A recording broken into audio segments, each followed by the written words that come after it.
ಆರನೆಯದಾಗಿ ಕಾತ್ಯಾಯಿನಿಯ ರೂಪವನ್ನು ತಾಳಿದಂಥ ತಾಯಿ ಜಗನ್ಮಾತೆ ಈಗ ಸಪ್ತಮ ಅಂದ್ರೆ 7ನೆಯ ದಿನ ಕಾಳರಾತ್ರಿ ರೂಪ ಅಂದ್ರೆ 29 ಸೆಪ್ಟೆಂಬರ್ 2025 ದಿನ, ಅದು ಸೋಮವಾರ ಕಾಳರಾತ್ರಿಯ ರೂಪ.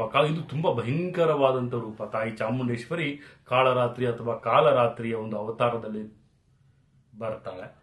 ದೇವಿಯ ಒಂದು ರೂಪ ಭಯಾನಕವಾಗಿರುತ್ತೆ.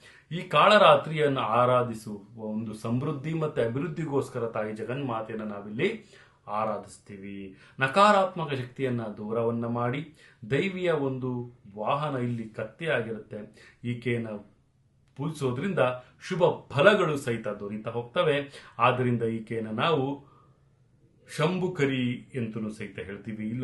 ಇಲ್ಲಿ ವಿಶೇಷವಾಗಿ ನಾವಿಲ್ಲಿ ಹೇಳ್ತೀವಿ ಏನಪ್ಪಾ ಅಂದ್ರೆ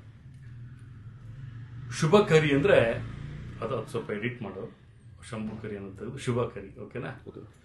ವಿಶೇಷವಾಗಿ ನಾವಿಲ್ಲಿ ಹೇಳೋದಾದ್ರೆ ಈ ಒಂದು ತಾಯಿ ಜಗನ್ಮಾತೆ ಕಾಳರಾತ್ರಿಯ ರೂಪದಲ್ಲಿ ಸಮೃದ್ಧಿ ಮತ್ತೆ ಸಂತೋಷ ಮತ್ತೆ ಅಭಿವೃದ್ಧಿಯನ್ನ ಕೊಡ್ತಾಳೆ ತಾಯಿ ಜಗನ್ಮಾತೆ.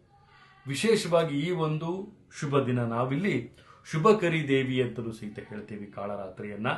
ತಾಯಿ ಜಗನ್ಮಾತೆ ಭಯಂಕರವಾದಂಥ ರೂಪದಲ್ಲಿ ಎಲ್ಲ ಸಂಕಷ್ಟಗಳನ್ನ ಎಲ್ಲ ನಕಾರಾತ್ಮಕ ಶಕ್ತಿಗಳನ್ನ ಸಂಹಾರ ಮಾಡುವಂತಹ ಒಂದು ದಿನ.